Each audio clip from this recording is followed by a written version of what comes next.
Welcome to the Gen Z Marketer podcast, where we have marketing conversations and everything in between. In this episode, under the MarkeTrends series, let's look into one of the trending discussions most of us may have now: work from home. It's been a year for us here in the Philippines since we had a lockdown due to the pandemic. For some companies, they now work in the offices daily. Others are still working from home, and some have a mix of both work from home and working in the office. This episode is sponsored by The Modern Fashionista. Check them out for quality and trendy clothes at affordable prices. Find them on Facebook, Instagram, and Shopee as The Modern Fashionista. Now, let's look into the work from home setup that most of us may have had ever since we started the lockdown last year. One of the pros, or some of the common pros that most of us may say or agree to when it comes to work from home, is that first, it saves us time in commuting, and next is it also saves us money. Spending for your commute, spending on food, and all of other related expenses when it comes to us working in an office. And another pro is that there's less risk for you to get COVID if you are working from home, since you're only at your home and do not go out as much. I think these reasons are why some companies still have the work from home setup or have agreed to do the work from home setup. The cons of work from home, which is I think most of us may agree to, first is because you're working from home, your home and work life are suddenly intertwined. So you get to work from home, but at the same time, while you're at home, you also have to do tasks or chores, such as, let's say, cooking your lunch. Unlike before, when you're at the office, you just bring your lunch or you buy your lunch. Now you have to allot extra time for you to make your lunch or your meals. And if you have kids, you also need to consider taking care of them or helping them with their schoolwork. Another con about working from home is your work hours are interrupted. As I mentioned, we talked about chores or any additional tasks that you have to do due to working from home, and this also affects your work hours. For instance, you have, as we mentioned, additional extra time for you to cook meals, or maybe you have sudden deliveries or sudden errands that you have to attend to while you're working in a specified work hour. Another thing that we commonly encounter here in the Philippines is internet connection instability.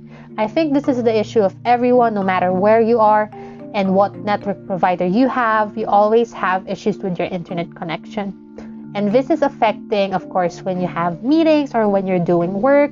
There are times you don't have internet connection for a certain amount of time. There are times that it could even reach days. And the cost of that is you have to invest on extra additional connections. Some people actually have backup internet connections, and some of us, I think, are not backed or supported by the company when it comes to this.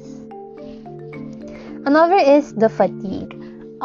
Before we had work from home, when we commute, that's one thing that causes fatigue or stress. And of course, even when we're working in the office, there's still fatigue or stress.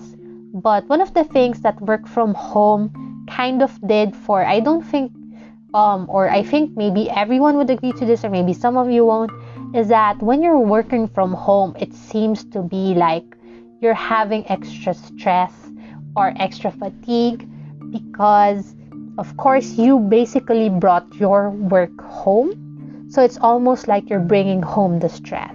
Next is, as we mentioned earlier, home and work life has been intertwined, so this is extra stressful or tiring for some.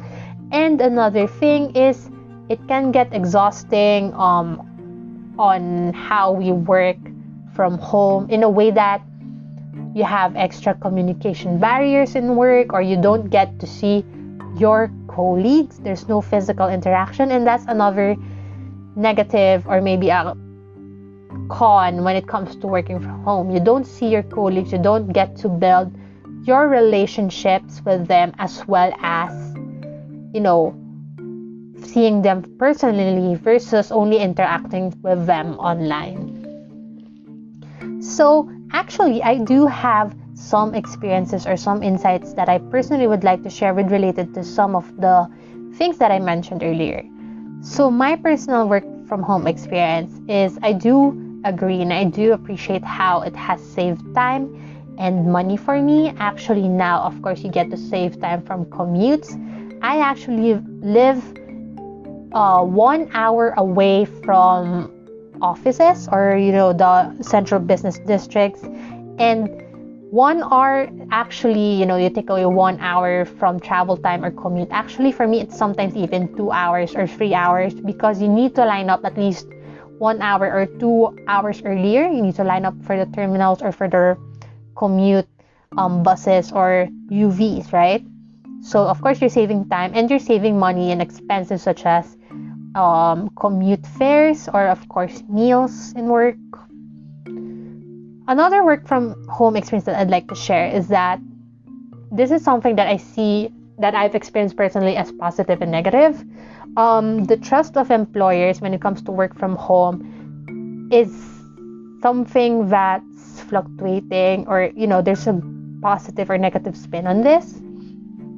I've had a work experience wherein because of work from home, my managers became more micromanagers.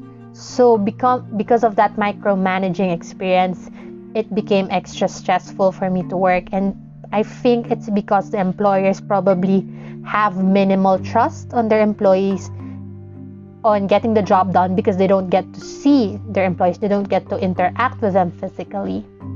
But I also have a positive experience in this, in which even though I've never physically met my employers or the people I work with, they seem to trust you to get things done. So there are two sides on this when it comes to trust of the employers. And another work from home experience that I think a lot of people can relate to is mental health impact. For me, I actually have anxiety and mild depression, and work from home has impacted my health. It did trigger some anxiety or depression, but of course I'm continuously working to overcome those. And so far, I am incredibly fortunate to be in a work environment or culture that is beneficial or good for my mental health.